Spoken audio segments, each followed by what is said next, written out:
ఈరోజు నేను నా శ్రీమంతం లుక్ని రీక్రియేట్ చేస్తున్నాను విగ్రహ ప్రతిష్ఠ రోజు.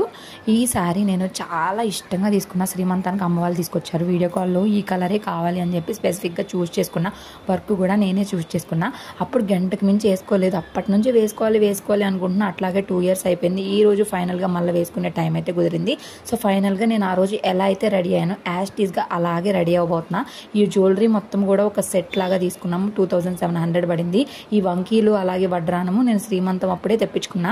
అయితే వంకీలు తిరగతిప్పి పెట్టుకున్నా. నాకు అసలు తెలియదు. కిందకి పెట్టేసుకుంటే గుడికి వెళ్ళి నాకు చెప్పారు పైకి పెట్టుకోవాలమ్మా అని చెప్పి.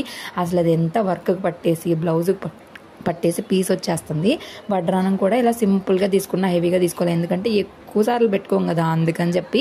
సో ఫైనల్గా ముక్కు పుడక కూడా ఇది వచ్చేసి నేను విజయవాడలోనే తీసుకున్నా. ఫుల్ పెయిన్ వచ్చింది అబ్బా. రోజంతా క్యారీ చేయలేక ముక్కు పుడక పెట్టుకోగానే ఫేస్లో లుక్ అంతా మారిపోయింది కదా. ఈ మధ్య నాకు కూడా శారీ కట్టుకోవడం బాగానే వచ్చింది. ఎందుకే ఫైనల్ లుక్ ఎలా ఉందో చెప్పడం మర్చిపోవద్దు.